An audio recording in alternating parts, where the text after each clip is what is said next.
লক্ষ্মীপুরবাসীর প্রতি আমি কৃতজ্ঞতা প্রকাশ করছি। আমার উপর অর্পিত দায়িত্ব আমি যেন সবাইকে নিয়ে সবার আন্তরিকতা এবং সহযোগিতার মাধ্যমে করতে পারি, সকলের সহযোগিতা আমি কামনা করছি। পাশাপাশি আমাদের দীর্ঘদিনের বঞ্চিত এলাকা, অবহেলিত এলাকা, আমাদের নেতাকর্মীদের, সাধারণ মানুষের অনেক ত্যাগ, এই ত্যাগের বিনিময়ে আমরা একটা সুন্দর পরিবেশ পেয়েছি। যারা বিগত আন্দোলন সংগ্রামে গুম খুন শহীদ হয়েছিল, আমি তাদের আত্মার মাগফিরাত কামনা করছি এবং সকলের পরিবারের প্রতি সমবেদনা জ্ঞাপন করছি। আমাদের এই লক্ষ্মীপুরকে নতুনভাবে সাজাতে হবে, একটা সুন্দর লক্ষ্মীপুর যেন আমরা তৈরি করতে পারি। এটা দীর্ঘদিনের মানুষের প্রত্যাশার জায়গা থেকে আমি কথা বলছি। এবং এবার নির্বাচনে যখন গণসংযোগে গিয়েছি, সবারই আবদার ছিল, রাস্তা, এলাকায় জলাবদ্ধতা, অনেকভাবে অনেকেই বিভিন্ন সময়ে বিভিন্ন কারণে বঞ্চিত ছিল।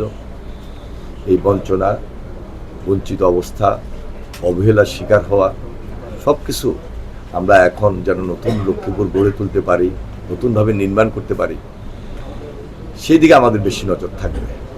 আমাদের মাননীয় প্রধানমন্ত্রী জনাব তারেক রহমান, তিনি ইতিমধ্যে ক্যাবিনেট মিটিং করেছেন।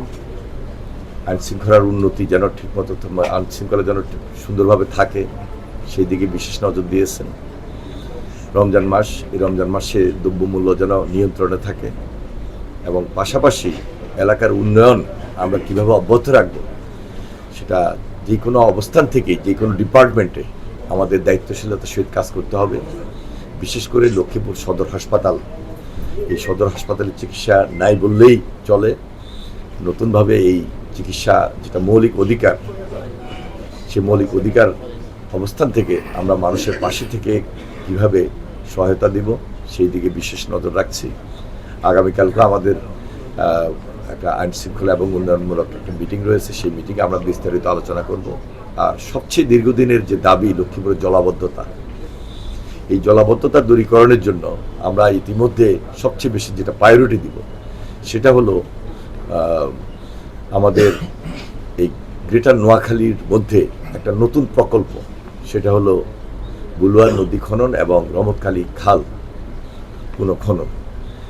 আমরা যদি এই প্রকল্পটা হাতে নিতে পারি, আমার বিশ্বাস যে লক্ষ্মীপুরের যে জলাবদ্ধতার যে ব্যাধি, দীর্ঘদিনের মানুষের কষ্টের জায়গা, সেখান থেকে আমরা মুক্ত হতে সক্ষম হব। এই কাজটা হয়তোবা খুব সহসাই যে হবে তা না, এটার জন্য একটা বিশেষ পরিকল্পনার প্রয়োজন। সেই পরিকল্পনা অনুযায়ী প্রকল্প আমরা গ্রহণ করার ইচ্ছা আমাদের রয়েছে। খুব শীঘ্রই আমরা সেই দিকে নজর দিচ্ছি।